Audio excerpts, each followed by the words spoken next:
Is Ronny Mauricio a long-term fixture for the New York Mets? We'll discuss that on today's edition, Locked On Mets. You are Locked On Mets, your daily New York Mets podcast. Part of the Locked On Podcast Network, your team every day.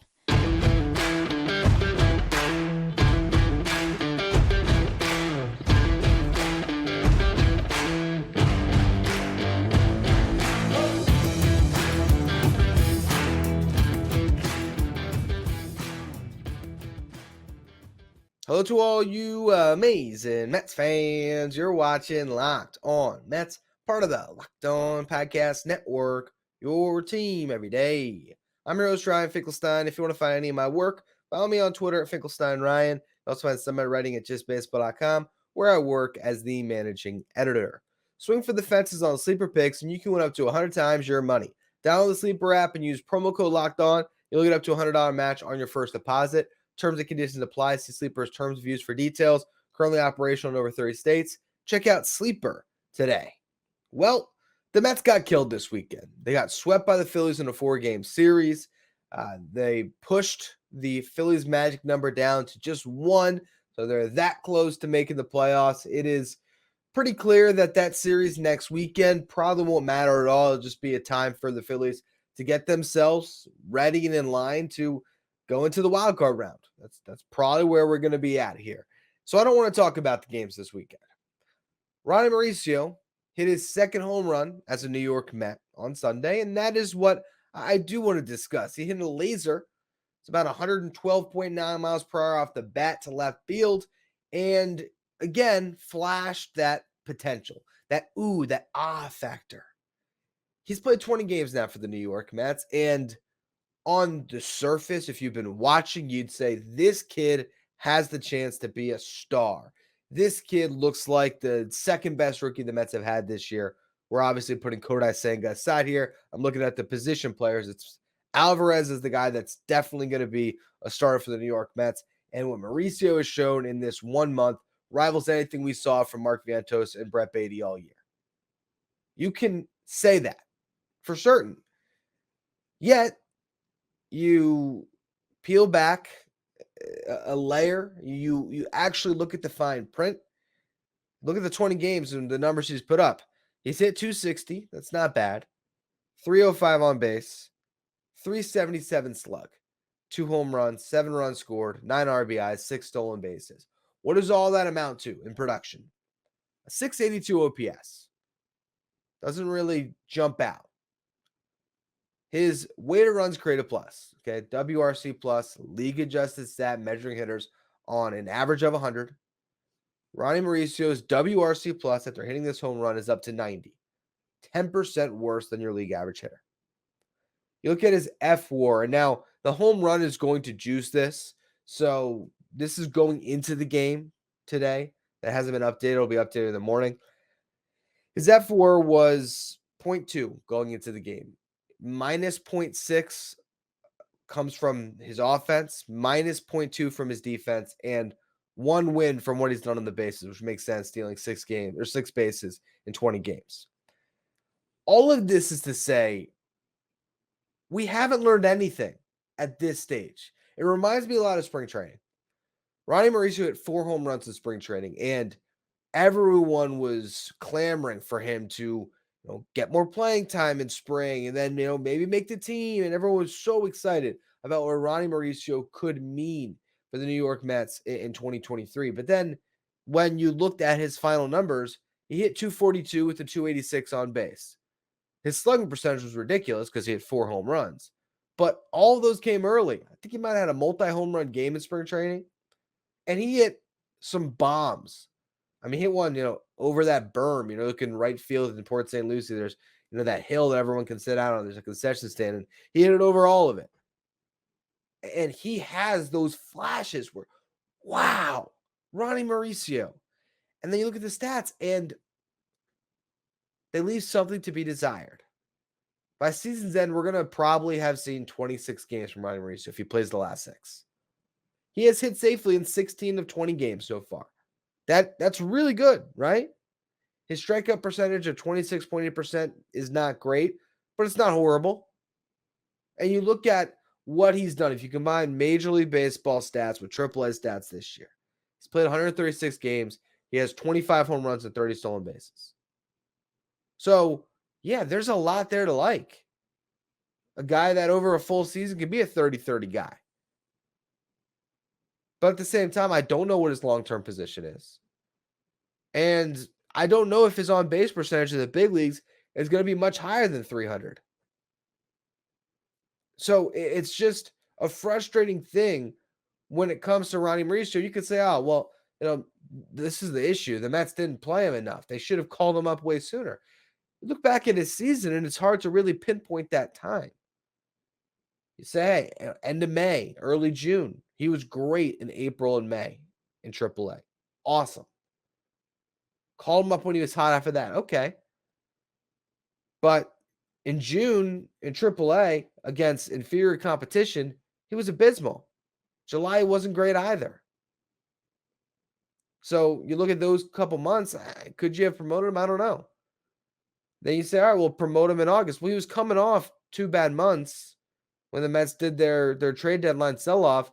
Yeah, maybe you could say, look, they should have just promoted him to promote him and give him extra time against some of that big league competition. But if he didn't earn that promotion with the good August in AAA, who knows if he'd even have the success he's had coming up. And also, let's just say that they went to him sooner, because you could say the Mets gave Brett Baty too long of a leash, and maybe he should have been demoted way sooner to get his head on straight and try to iron some things out. And you could have gone to Mauricio in that instance.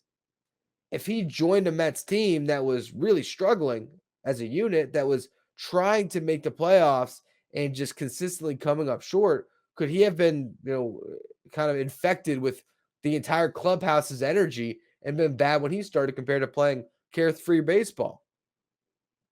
Again, all of this is not to knock Ronny Mauricio and say he's not going to be something, because, again, you watch him on the field, and I understand all the hype around him, and I'm really excited about what he can be moving forward too. But I also don't think that he's automatically a starter next season. And I think that the frustrating aspect of this is, whether you blame the Mets or not, which the more I look at it, the more I kind of give them a pass with how they managed the season. I'm just left with a lot of questions. And I think the only way to answer those questions is to give him that leash next season. And I think that's what next season could be about is, yeah, you still want to try to be competitive, but I really think that they're going to have to commit to allowing these guys that are up on with the big league team right now. They need to give them a longer leash and allow them to continue to play next season. That's what I want to talk about next. How the Mets manage all these guys going into next year. And, in particular, looking at the 2 infielders that everyone hopes are part of the Mets' future in Mauricio and Brett Baty, which one is really going to be the bigger fixture for the Mets in their future? That's what I'm going to talk about more next. Before we do, today's episode is brought to you by DoorDash. You love the convenience of getting what you want right to your door? With DoorDash grocery delivery, you can now stock up for the week or order last-minute cravings conveniently. You've trusted DoorDash to deliver your restaurant favorites. Now you can trust them for your groceries as well. With thousands of grocery stores to choose from, you'll find the best in your neighborhood and boost your local economy with each and every order. You want even more value? You can save on all of your grocery and restaurant favorites with a $0 delivery fee on all eligible orders with a Dash Pass membership. With easy substitutions right in the app and the best-in-class customer support, DoorDash delivers groceries exactly how you want it. And you can get 50% off your first DoorDash order up to a $25 value when you use the code LOCKEDONMLB at checkout. Limited time offer. The terms apply. Again, that's 50% off up to $20, no minimum subtotal, and 0 delivery fees on your first order when you download the DoorDash app in the App Store and enter the code LOCKEDONMLB. Don't forget that's code LOCKEDONMLB for 50% off your first order with DoorDash. Brett Baty or Ronny Mauricio, who has the brighter future for the New York Mets? It's really tough to tell at this stage, right? But here's something I wanted to look at. When you take Ronny Mauricio stats at every stop where he's played more than 100 games, and you look at the league adjusted offense stat, which is WRC plus, again, measuring hitters based on a league average of 100, and that adjusts to each league you're playing. So, you look at 2019 in low A, they're compiling all the different hitters in that league and finding a league average baseline of 100 and comparing guys off of that. 2019, Ryan Mauricio's WRC plus was 93. He had a 665 OPS. OPS is on base plus slugging. You go to high A 2021, another stop over 100 games. Ronny Mauricio had a WRC plus of 94, and he had an OPS of 739. So he was 6% worse than your league average hitter. Again, below average. The OPS was below average as well. Last year, 2022, he had a 104 WRC plus in AA, 767 OPS. So there was a steady progression for Ryan Mauricio. You got to remember his age. Consistently the youngest player in all these leagues he's playing. Then you have this year, 108 WRC plus, 852 OPS. Those are his best stats by far. Now, compare that to Brett Baty, though. And that's where I just want to get back to a grounded level on each of these guys. Because Brett Baty, first of all, never really played 100 games at any stop in the minor leagues because he was earning midseason promotions. Ryan Mauricio is a prospect. The Mets have kind of put him in a league and kept him there. Now, that's whether he hasn't performed well enough to get that bump. That's part of it. I also maybe think his age comes into play with that. But for Brett Baty, 2021, that was his first full professional season because, of course, there was no minor league baseball in 2020. Now, in high A, he had a 144 WRC plus, so 44% better than your league average hitter. I remind you that in that same season, Ryan Mauricio's WRC plus in that same league was 94. So there was a 50-point difference between the two of them. Okay, his OPS was 911. Now, AA, he has a 118 WRC plus, a 787 OPS. There was a big learning curve for Beatty when he got to double. Then, though, in 2022, second year in AA, he had a 160 WRC plus and a 950 OPS. The stats will tell you that season, Brett Baty was the best hitter in that league. So, exceptional stuff. Now, he plays, I think it was 89 games, goes into AAA for 6 games, ends up promoted when Louis Guillorme gets injured at the end of last season, has a small cup of coffee, gets hurt himself, and we don't really know how his 2022 would have ended otherwise, but that was his season, an incredible AA run, and he gets all the way up to the big leagues. This year, he spent the whole year in the big leagues and hasn't necessarily been productive. But again, his peaks far exceed the peaks of Ronny Mauricio. And going into this season, Brett Baty was ranked number 33 by Baseball America in the top 100, number 21 by Major League Baseball, and number 17 by Baseball Prospectus. Ronny Mauricio was not ranked in any top 100 going into this season, any of those publications. At Just Baseball, where I work, I think we had him at exactly 100. And the update that just came out last month, we had him at 99. Beatty was, I believe, in the top 30 going into the season. Might even been in the top 20. I can't recall off the top of my head, but he was definitely well into the top 50 and at least in the top 30. Now, last year, going into the season, Mauricio was a consensus top 100 prospect. He was at 92 by Baseball America, 78 by Major League Baseball, and 51 by Baseball Prospectus. It's not like he hasn't ever had that top 100 pedigree. But again, Beatty reached a height as a prospect that Mauricio never did. Now, Mauricio has played in 520 minor league games, Beatty 263. Beatty's obviously played way more games this year in the big leagues, but he only has 380 games as a professional.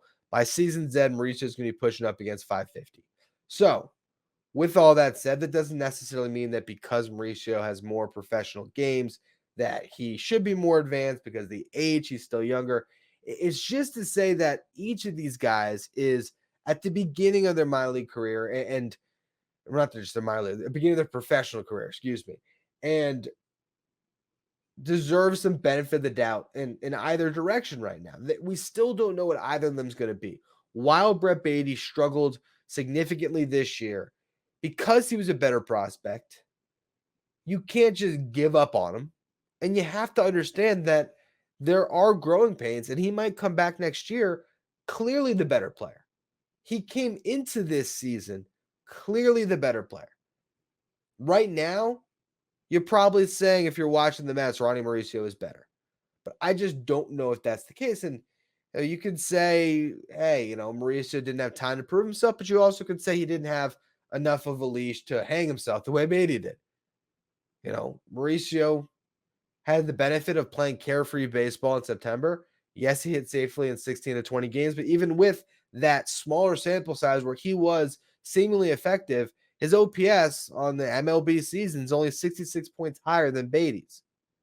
He just hasn't broken out entirely to the point where I can say for sure, yeah, he's leapfrogged him. I think they go into next season in a very similar place. These are guys that still need to play in the big leagues. And the interesting part about it is there's players in Double-A who could be breathing down their necks midway through next season. You have Luisangel Acuna, Jet Williams, Drew Gilbert, all of these guys who have a chance to be up next year and to be competing for playing time. You could see Acuna or Jet Williams at third base. I think the Mets probably like to keep their speed up the middle, but if Brandon Nimmo's still your center fielder and Francisco Lindor's your shortstop, second base is the only vacant position, and you could have Mauricio there, you could have Acuna there, Williams there, Jeff McNeil. I mean, there's a lot of options. Drew Gilbert could be in center field, he could be in left field, or he could be in right field. If he's in a corner outfield spot, that is a place that could theoretically go to a Beatty or a Mauricio. What the Mets need to do at the start of the next season is find a way to get the guys who have graduated. And I think, to me, the one thing I'm not questioning at this point is if Ronny Mauricio is a big leaguer. I think he is. I do. I just don't know if he's a starter or if he is this ignitable guy that is on your bench.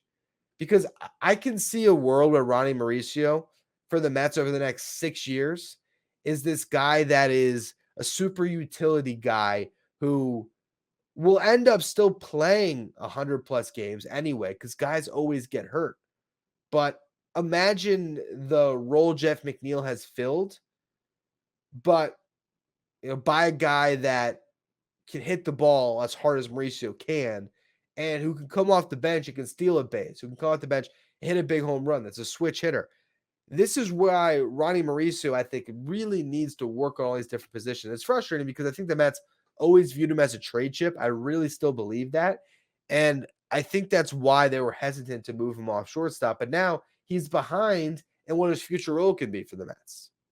Because he needs to learn how to play third base and second base. And he really needs to learn how to play a spot in the outfield. I still believe, you had to ask me right now, because I think where people are starting to go in the conversation of Beatty versus Mauricio, which we're going to have all off season, because I need to, look under the hood on both of these guys' years and do a lot of digging on what they found success with this year and where they struggle, particularly with Beatty. But you can see where second base appears to be a spot that's destined to go to either Acuna or Jet Williams. And with that, third base is the ideal landing spot. And Brett Baty was supposed to be the third baseman of the future. But Ronny Mauricio, with his size and his arm strength, you could see him at third base. If that becomes the competition, well, we'll just have to see how that plays out in 2024. But I think it's a really interesting spot that the Mets find themselves in going into next season, because I just can't make the argument that they should go out and sign Matt Chapman or Cody Bellinger and sign one of these free agents to take 600 plate appearances next season, when I feel like they need to find out what they have in house so they know how to properly construct their roster in the year that's really going to matter, which is 2025. Anyway, that's a conversation that we're going to continue throughout the offseason. I want to focus now to the series that lies ahead as the Mets have their last important series of the season where meaningful baseball is being played, even though it's not for them. Mets versus Marlins this week. I want to discuss that, and also Anthony Kay's return to the Mets organization. We get to all of it. Before we do, today's episode is brought to you by Sleeper. This is your last chance. Last week of the MLB season. The playoffs are around the corner. This is it. If you want to get in on daily fantasy where you can receive up to 100-time payout on your cash, this is the time to do it. Baseball's never been more exciting. You got a playoff race going right now. You have guys still chasing milestones for the Mets. Can Lindor get to 30 home runs? Can Alonso get to 50? Need a big last week to do it. Here's your opportunity to pick more or less on stats for these stars like home runs, hits, strikeouts, and more for up to 100-time payout on Sleeper. Get your picks right and you can win big. Plus, they have built-in group chat functionality so you can play with friends, see your group's picks, and copy them with the tap of a button. Entries can be made in 30 seconds or less. It's that easy, and they're safe and fast withdrawals. Use promo code LOCKEDON. You get up to $100 match on your first deposit. Terms and conditions apply. See Sleeper's terms of use for details. Currently operational in over 30 states. Check out Sleeper today. The Binghamton Rumble Ponies are playing in the AA Championship Series tonight, 6:05 Eastern Time. If you want to follow along and sort of watch the game with me, I now have a subtext for the show. Okay, so you can find that in the episode description. Subtext is basically a way where you can get text directly from me. You can also text me as well, and we can go back and forth. I'm there to answer all of your questions, and I will be watching the game at 6:05, sending out updates about what's going on, my observations. The only place you're going to find this is on that subtext. It's a free trial for the first 2 weeks. Then it's $4.99 a month. Really trying to provide some extra value for those Locked On Mets listeners who tune in every day. This is going to be an extra wrinkle to my coverage of the team. So I really appreciate the support over there. It's going to be a lot of fun tonight. So even if you just join tonight, see what it's about. Again, it's a free trial at the beginning. So please, it's in the episode description. Check it out. Subtext is going to be a lot of fun. It's something that I'm going to continue throughout the off season, where we'll be doing, a lot of free agent stuff, breakdowns, extra content that you're only going to be able to get through that platform. Now back to the last week of the season for the New York Mets. Here it is, the last series that matters. Mets versus Marlins, because we know the Phillies are going to have that thing locked up. Okay, their magic number is 1. I don't know if seeding is going to matter to them, and they're so far ahead. I don't know how they don't end up with that first wild card seed anyway. So they're going to get the home field, and next weekend they're probably going to be resting guys. It's really not going to matter. So this is it. This is your chance to play some meaningful baseball for the last time until next year. And the Marlins are right in the thick of it. Okay, they won their series against the Brewers this weekend. They're 1 game back from the Cubs in the wild card race. The Cubs had to play the Braves and the Brewers. That's their final slate. For the Marlins, it's the Mets and the Pirates. A lot easier for the Marlins, you would think. The Diamondbacks are half a game up on the Cubs, a game and a half up on the Marlins. They got 1 more left against the Yankees. Then they have a series against the White Sox, and they close against the Astros. And the Astros, they might be trying to fight for their playoff life. So you never know. The Marlins have a couple avenues to squeak in there. The Reds are still in the mix as well. They're 2.5 games back, but with 5 left to play on their end, looking less likely for them. So this is big, big, big stuff for the Marlins. Game 1 is going to be Joey Lucchesi versus Braxton Garrett. Braxton Garrett is kind of like the Marlins ace right now. It's him and Jesus Luzardo, with Sandy Alcantara now likely out for the season. I believe they actually said they are shutting him down. Yuri Perez might be shut down with an innings limit. Now, that rotation for the Marlins is looking thin. So that's big for them. They need their 2 guys to step up. They're starting game 1 and game 3 of this series. Game 3 will be Jesus Luzardo versus David Peterson. Game 2, the Marlins have not announced a starter, and it's Kodai Senga for the Mets. So if you're just not really caring about the playoff race, that game on Wednesday with Senga, it's your last chance to watch him pitch for the year. That's going to be a lot of fun. I think he needs 6 strikeouts to get to 200, so that's going to be exciting. But you want the Mets to win this series and make it really hard on the Marlins, where they have to go into Pittsburgh and win every game potentially. It should be fun. The Mets have had the Marlins number this year. If the Mets lose, hey, lottery position. There's ways to find victories however you want to slice it, I guess. The thing I wanted to close the show on, though, is a cool story, and that is the return of Anthony Kay to the Mets organization. He made his Mets debut on Sunday, faced 5 batters, got all of them out, struck out 2. This is a guy that pitched in the Futures game for the Mets all the way back in 2019, which is my first year hosting this show. And honestly, it was the trade that sent Anthony Kay to the Blue Jays that really was a turning point in this show, because I remember, trade deadline, typically a place where you get some ears on your show in the podcasting world. And as someone that was starting from scratch, there was some interest in the show for the first couple months, but it was that trade deadline and the trade that sent Marcus Stroman back to the Mets that really got some people invested in the show, that carried on throughout that final fun second half of the year where the Mets nearly made the playoffs. But Anthony Kay was one of two pitching prospects that was sent out in that deal. It's him and Simeons Wood Richardson. Richardson's been sent out in other deals. I think it was the Jose Barrios trade. Sent Barrios from the Twins to the Blue Jays. I'm not sure if FWR is still with the Twins or if he got moved again. I think he's still in Minnesota, but he was the pitching prospect that it hurt to give up more. Kay was still really good though. High draft pick by the Mets, and it has not gone well for him in his big league career up to this point. Parts of 4 seasons with the Blue Jays, he had a 5.48 ERA. This year, tried to latch on with the Cubs, had a 6.35 ERA and 11 1/3 innings pitched, had an ERA a little over 4 in AAA for them, but did strike out over 12 batters per 9. So that showcased some, potential real strikeout stuff from the left side as a reliever. And now he's going to try to stick with the Mets. And there's always more intrigue when you have a player of a profile like this who came up in this organization, who was a high draft pick, where I think a lot of people are going to be pulling for him. And, you just look at him, and if you had removed that and said, oh, here's a guy that the Mets claimed off waivers in late September in a completely lost season, you think, okay, whatever. You see him this year once or twice, and you'll never see him again.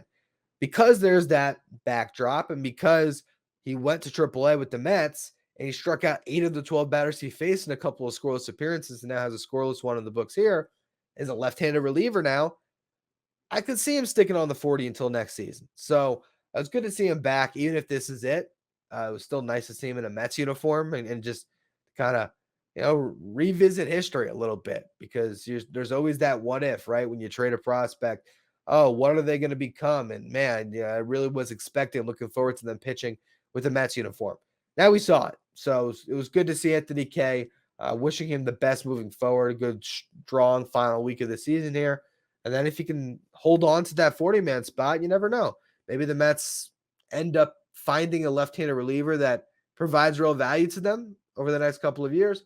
Or maybe he is non-tendered from the roster and we never see him in a Mets uniform again. Either way, it was still one of the highlights in a weekend that had very few of them, as the Phillies just trounced the Mets.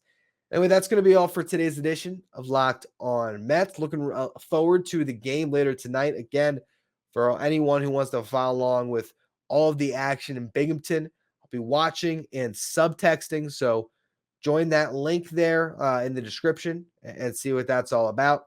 For all you everydayers, I'll be back, of course, with the show tomorrow, breaking down the Binghamton game.